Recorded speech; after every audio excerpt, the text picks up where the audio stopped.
করছে ওই বিষ্ণু এজাউল বিষ্ণু পিলটুন ওরা 3-4 জন ছাড়া মানে আরও অনেকগুলো লোক আলছে।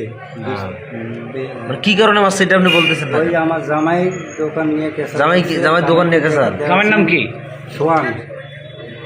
শহীদ মিনারের পিছনে দোকান, হ্যাঁ হ্যাঁ হ্যাঁ কাপড়ের দোকান। হ্যাঁ, আসিয়ে আমি ওই ওনাকে বলতেছি, আশির সাথে বলছি যে ওনাকে আসতেছে যে মানে কী হয়েছে সমস্যা, মানে ধাক্কাধাক্কি ওই গল্প, ওই আমাকে ওই অবস্থা থেকে আমাকেও টান শুরু করছে। ওরা চিল্লাইছে, নিয়ে গেছে লোকজন, ওরা ধরে যা আমাকে নিয়ে আসছে, আমার পেছনে কেউ নাই।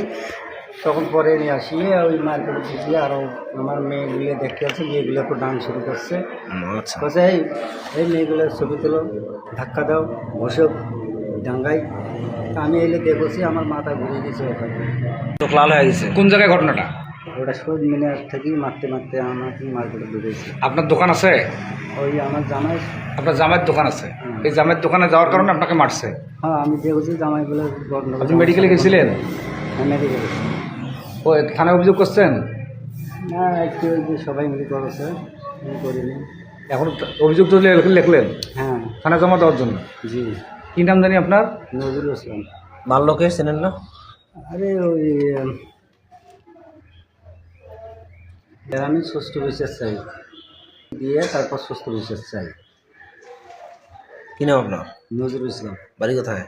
কাঁচাবাড়ি সরকারপাড়া। কি কারণে মারলো আপনি বলতে পারেন না? কী কারণে মারলো? এই যে জামাইয়ের সাথে গন্ডগোল, কাপড় দিয়ে জায়গা নিয়ে